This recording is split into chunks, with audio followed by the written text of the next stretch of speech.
Hello, everyone. This is Aaron St. Dennis, the FF Mad Scientist, and welcome to the Mad Science Lab podcast.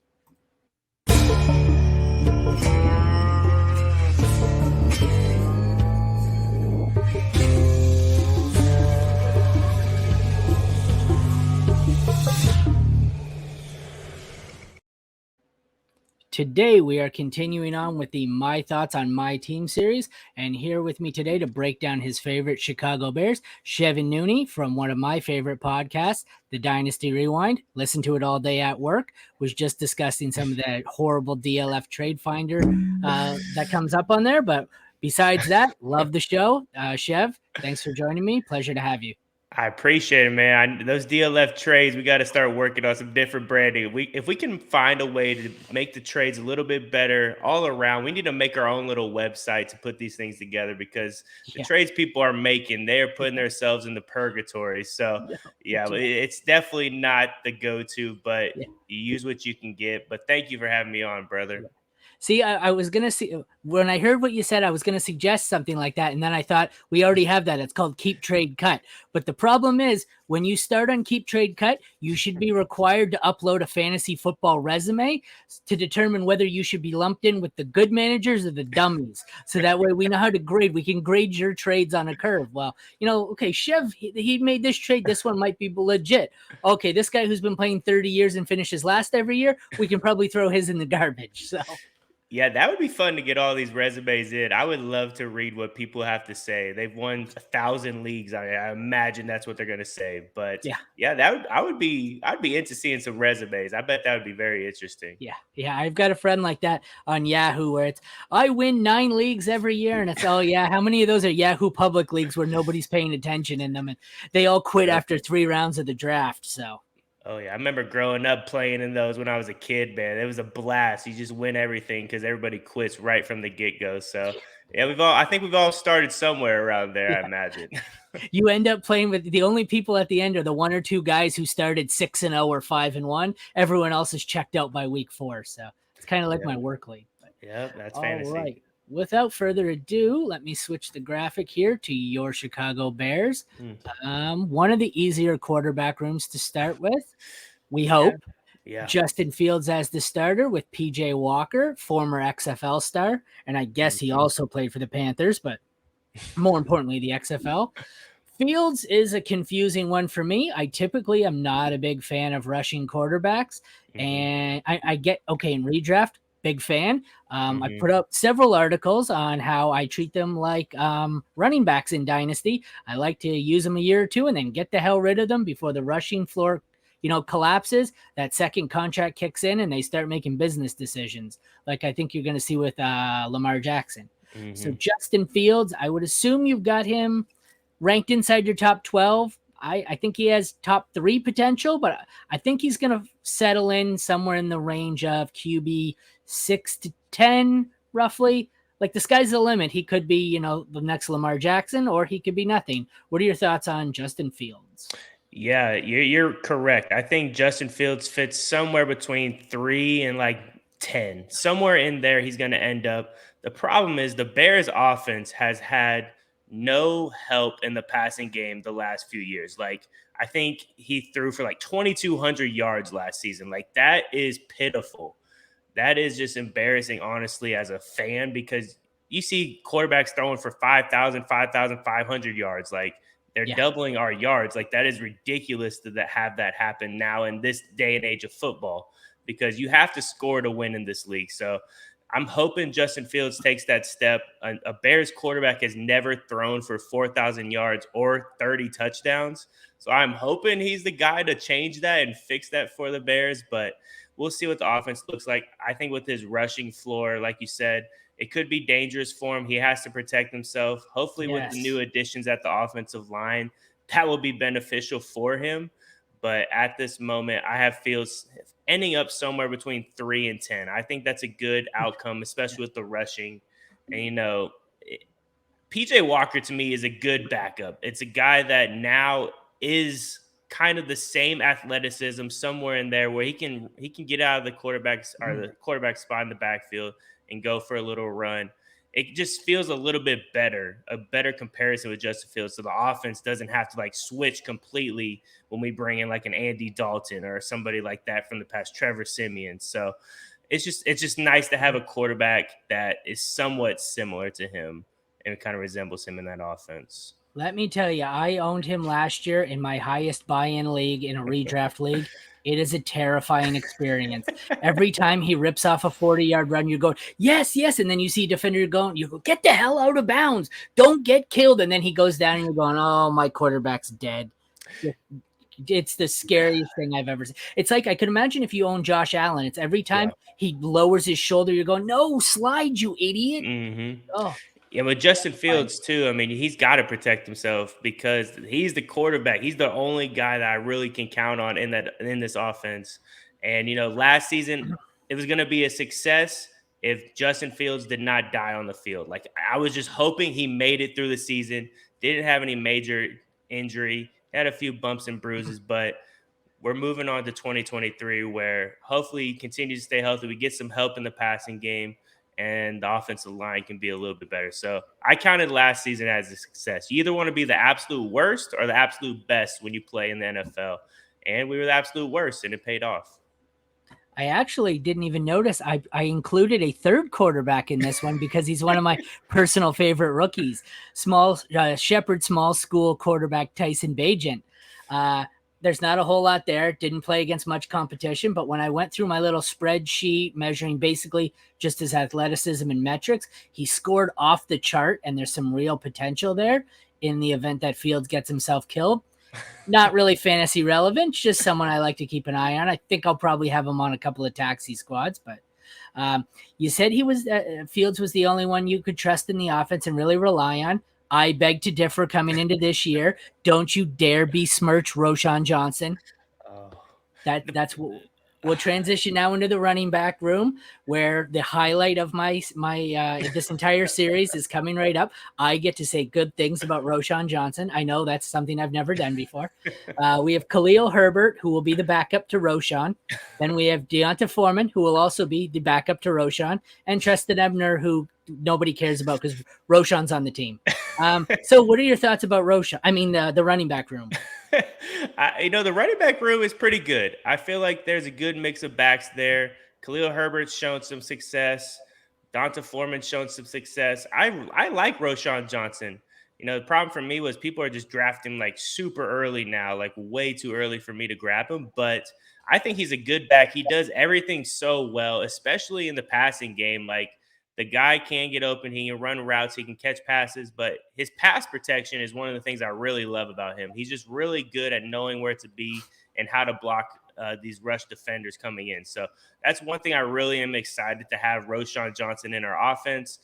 To me, fantasy-wise, though, this backfield is going to be an absolute disaster to count on week in and week out in your fantasy lineups. I want probably no part of this offense. Roschon Johnson, if you can get him good in your rookie drafts, I'm fine with that. But I couldn't tell you who's going to be the leading rusher for this team. It's just so up in the air. Plus, Justin Fields is a guy that's already rushing a lot already and getting touchdowns, taking those away. So that's really my worry for this backfield. It's just going to be a massive running back by committee, which the NFL is already transitioning to. But fantasy-wise, it's going to be an absolute headache, I think, unless somebody gets injured. But man, I'm scared. Yeah, I was on a friend's podcast during the pre-draft process, and when asked to comp Roschon Johnson, I said he's a more talented Josh Jacobs. Everyone lost their bloody mind. Apparently, I'm quite high on Roschon.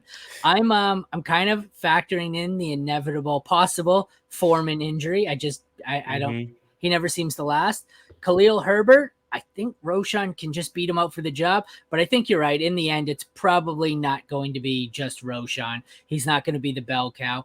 I think if he can get 50% of the workload here, he can be a useful asset. Probably not someone like you said. I don't know where he's going in underdog ADP or redraft. Probably going to go a tad too high. Probably going to go a lot too high. I got him the other day in my rookie draft at 203, and I didn't mind it. You know what? Early in the, I'm Player Profiler. So I don't know if you know anything about them. Mhm. They're the Roshan guys. So all season we've been, I've been sniping them everywhere. It started, I was getting them in the third round, then I was getting him in the second round, and then about 2-3 weeks ago, I started to where he was going in the 106, 107, 108. Yep. The draft killed a little bit of that. I've seen him drop back down to the middle of the second, so I don't mind that. I mean, he's got potential, man. He's literally good at everything. He has some good skills to be a good fantasy running back.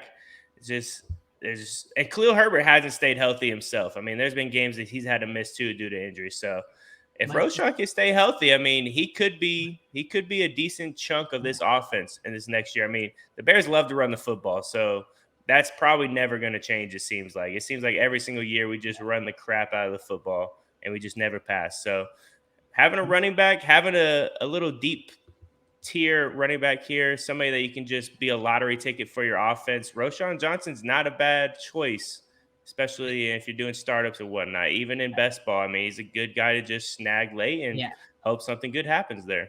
The talent is there, and I think my theory is just that with his talent, he was able to push running back Jesus for touches. How can he not beat out Khalil Herbert and Deonta Foreman? I mean, Bijan, the one everyone's anointing as the greatest fantasy player in redraft leagues, except for Jefferson and Chase. And he pushed him like he wasn't just a guy in the offense. He was getting legit touches. But all right, I've spent enough time rambling on about my love for Roshan Johnson. Let's move on to an interesting wide receiver room. DJ Moore, newly acquired from Carolina. Darnell Mooney, who was primed for a huge breakout last year. It didn't happen, but to be fair, nothing like I owned lots of Cole Kmet last year, and for the first 8 weeks of the season, Justin Fields passing, the whole pass game in general was so terrible. I don't know if you can really fault them. Haven't really looked to see how he finished Mooney, so I think the talent is still there. Him and Moore make a good 1-2 combo. I believe they had Chase Claypool on ESPN listed as the 3. I took some liberties here. Really like Tyler Scott. Good speed guy, decent size, which leaves Dante Pettis and Grandpa Velus Jones there. What are your thoughts on these guys here?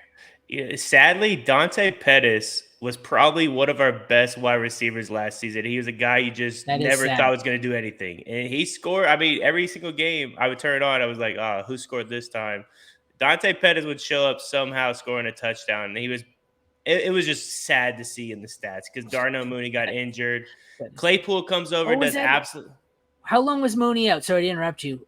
Maybe that's what it was. I assumed it was just all Field sucked early. Mooney missed a significant amount of time, didn't he? He did. He had like 468 yards and like 2 TDs. It just never got going because of the injury, and he did miss a good chunk of time, which didn't help the offense. But this is Chase Claypool to me has to somewhat figure out a role. We gave up the 32nd pick in the draft to go get this guy.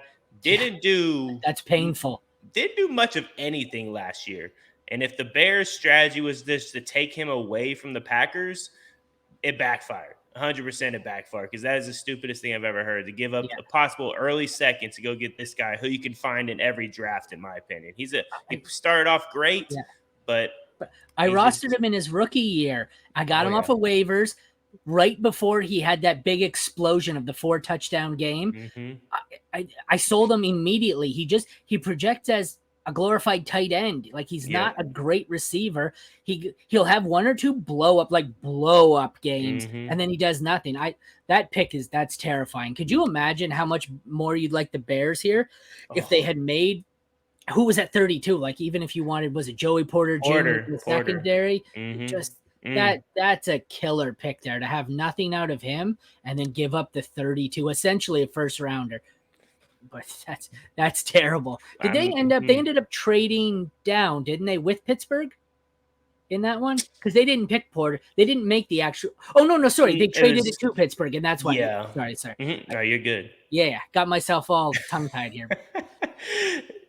That's a mess. Yeah. Moving on to the tight end room with 2 of the more interesting ones. Cole Kmet, he was my guy everywhere last year. I was beating the drums everywhere. Then he killed me in the first month of the season, putting up consecutive goose eggs in at least 2, possibly 3 games. I believe by the end of the first month of the season, he had something like 3.5 fantasy points. At one point, I ended up dropping him to play Will Dissly. That's how he started. And then sure enough, right when I dropped him, he put up a huge game. He's someone I really, if this offense moves forward and Fields becomes a better passer, I really like him. Robert Tonyan, I think it's just an end zone target. That's all he's ever done. That's probably all he will ever do. He will be hyper efficient. He will have 10 targets and 6 touchdowns, and they will all be from the 1-yard line. What are your thoughts here? Yeah, I mean, at the Dynasty Rewind, we loved Cole Kmet last season. We thought he was going to have a big season. The wide receiver room wasn't looking great. He had Cole Kmet there at tight end. We thought he would flourish. Painful. It just didn't happen. Like I said, the Bears passing game was 2,000 yards. And that's just bad. You cannot have any fantasy relevant players. He was good later in the year, though. I want to double check. Keep going. I'm going to double check because I feel like I think he finished just outside the top 10 or top 12. He ended up being, I have him as tight end 7 in tight end premium last year. Wow. So despite how bad he was, he did through the first 7 games in tight end premium scoring, his high was 9.5. The rest of it was 7, 5, 0, 0, 0, 3, 0. 23, 26, 15, 10, 11, and 17 in 6 of the last 8 weeks. So the last half of the season, when Justin Fields in the offense, the passing game finally turned it around, he proved to be what we thought he was going to be. But the problem was, by then, I think most of us had dropped him. I know I did. Yeah, it was way too late in the season. So that's got to be encouraging. Cole Kmet having a big second half of the season. Hopefully it can continue. The Bears need him to continue. Like you said, I believe Robert Toney is just going to be a tight end zone threat, somebody that's bigger body that can get in the end zone and make plays. It's just all going to come down to Justin Fields. This whole fantasy scheme with the wide receivers and tight ends, it has to take a jump from Justin Fields. He has to be the one to lead this. 2,200 yards is just not going to cut it. We have to have a better offense around him. We have to have better schemes to get him in good situations, which at the end of the season, we did start figuring it out. But it has to just be a complete 180. It has to flip around and it has to change because the success of this team is based on that. If Justin Fields isn't doing good, we're in big trouble. And with Cole Kmet, if Justin Fields is doing good, he's probably going to be doing pretty dang good. So that's the key to a lot of these wide receivers. DJ Moore too, a 1,000-yard receiver who has just balled out, but he just hasn't had a QB around him. Hopefully that flips the switch with him too, where he just explodes and steps his game up a little bit more than he has, which he's been an incredible player, in my opinion. With the Panthers, he just has had not great QB play around him. You are high on a tight end when you convince yourself to make a trade offer for him in the middle of a podcast. So I know it's early in the season. I'm kind of just using underdog best ball ADPs as the eventual redraft ADP. Based on what you think it is, where you think they're going to land in drafts, who is someone on this team you think you'll be targeting in drafts? I mean, probably Cole Kmet. I mean, he seems to be the legit guy. Other than like DJ Moore, I think he might get bumped up, which I don't know if I can take him that early. So Cole Kmet's probably a guy that lasts a little bit longer and just is in a better spot to draft, in my opinion. I mean, Roschon Johnson could be a guy too. Like I said, a late round pick, probably. I mean, you can get him and he could explode. He could be a guy that plays into the role and he just shows that he's better than these guys. Because, I mean, these guys aren't like first round, second round pick guys. These guys are later round picks. So he can be another guy that I like in best ball as well. Yeah, I would. My target here is definitely going to be Cole Kmet. Yep. I think. I mean, it depends. He could shoot up here in value or an ADP, but I think as of now, he's who I'm going for. Yeah. On the other side, who's someone you think you're going to be avoiding? Anybody that is not DJ Moore in the wide receiver room. Tyler Scott, maybe you target late. I'm not I'm not certain what's going to be like, but Darnell Mooney coming off injury, he could be a good play. But Chase Claypool, I do not see him being a guy that just flourishes in the offense. I see him being a big body wide receiver that's a blocking, almost tight end for you in situations to run the ball a little bit more. I mean, Velus Jones, we haven't talked about Velus Jones, but his career ended so quickly Yeah, that I, yeah, I, I don't even think we need to bring him up anymore after this. We probably didn't need to in the first place, but yeah. ugh. Yeah. Alrighty. Is there someone on here you think is going to be a sleeper? Oh, sleeper. I mean, it could be Yeah. Donta Foreman. I mean, he's had good success. Somebody from that running back room is gonna step up. I just don't know who it is yet. Who is gonna be sleeper wise? Roshan, Yeah. man, It's kind of tough. Hey. Roshan could steal the freaking RB room, man, and just take over. But sleeper wise, I mean, it's hard to come up with a sleeper in an offense that just has not had much success in the last 2 years, sadly. Yeah, it's tough for me. I'm not sure who I'd really want on here as it. I like Tyler Scott if he ever gets in there. Hmm. Yeah, other than that, there's not a whole lot here. I see a lot of guys that are going to be probably appropriately valued or that have Yeah, no value whatsoever. So yeah. Scott or whoever emerges out of that running back room, if one does. Hmm. Last year, I have them as dead last in the NFC at 3-14. Where do you see them finishing in the division? And 3 wins, over, under, or the same? Oh man, in the division, probably third or fourth. This I don't think we're gonna have an insane year. There's a lot of close games last year that we lost. I think we will be better this upcoming year, but I still think we'll have a top 10 pick. I don't think that's gonna change. We'll probably be top 7 pick, honestly. Hopefully Carolina has a top 7 pick too. We could really use that. But I see us third or fourth place in the NFC North, and then just hanging on by a thread in the NFC, like bottom 5 for sure, probably. If they were to finish above someone in the division, Packers, you think? Packers, Packers? yeah, that would be God, let my that guess. happen. I grew up a Lions fan. You're a Bears fan. I'm sure we Yes, both hate the Packers, so hate them, man. we could agree on that. They have been giving me problems ever since I've been a little kid, man. I don't know I can why. take it. I'm from Oklahoma, so we don't have any NFL teams. So I clinged on to my uncle, and he was a big Bears fan. Might have been the biggest mistake of my life so far because it's caused me a lot of stress and pain. But Yeah, what are you gonna do? I love cheering for the Bears. Hopefully, get to go out to Soldier this upcoming year with him that'd be and just sweet. watch a game. But Yeah, yeah, I that'd be like it. great, man. I have not been. Yeah, for the Packers hatred, I think it just comes down to that. Like, I'm 39. In the time I've been alive, the only 2 real quarterbacks I can remember them having are 2 of the most unlikable human beings I can ever remember seeing in my life. So, Yeah, I mean, Aaron Rodgers' family doesn't even like him. They don't even talk to each other. So I mean, that's just a problem there. And he goes in the dark rooms, but that's probably some Bears bias there. but that's a good thing that he doesn't hang out with his family, especially his mom, because I heard he's friends with Zach Wilson now, and you don't want your Oh, mom around sheesh. with Zach Wilson nearby. So, Yeah, no moms allowed in the locker room after the presses. I'll tell you that. No moms are going to be near that locker room. love it. All right, Chev. Well, thank you for joining me. It was great having you on. You want to take a second here to tell everyone again where they can find you? Yeah, first and foremost, man, I love the T-shirt, the NWO. That's an absolute beauty. You Such know what a the funny part is? I was a straight up WWF guy. Didn't watch any W's. Like, I'd flip WWF would go to commercial and I'd switch over to watch it every once Yep. in a while. I was a Rey Mysterio guy though. Not like the Yes. NWO has aged and they're cool, but like Mhm. I was a Rey Mysterio guy and then Yes. straight WWF Stone Cold Steve Austin guy. Oh, My DX shirt is in the wash. yes. That's why. So, Yes. Love me some DX. That was a good time. That was a good time to be alive for sure. uh, But I will plug the Dynasty Rewind. Bunch of good dudes there, man. Our Discord is incredible. Not I don't want the analysts that are on the show and the pod and whatnot that write for us. They're not the only ones giving advice, which is nice. The whole Discord of like 125 people are all trying to help out, give each other advice. We started a trivia league in there. So if you like trivia, that could be something you're into. But we just dropped a draft booklet as well. So if you're interested in getting a draft book, I think it's like $20.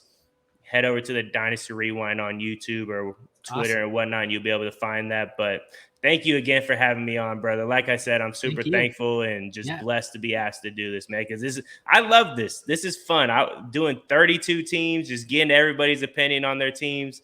I I love do that. this at That's a work. It's good just thing. sitting around talking football back with my Yes. buddies. When I first started, I was terrified, but now half the time I don't even notice the cameras on. You could tell I let the language go every once in a while, and I'm like, podcast. Oops. So, well, like I said, it was a pleasure. I listened to you guys. I'm a bus driver by day job, so I drive around listening to it a lot. So I don't get to. I knew what you look like, but there's a few of the guys when I click on Twitter, I'm like, is that what that dude looks like? You always hear the voice because I only listen to it on Apple. So.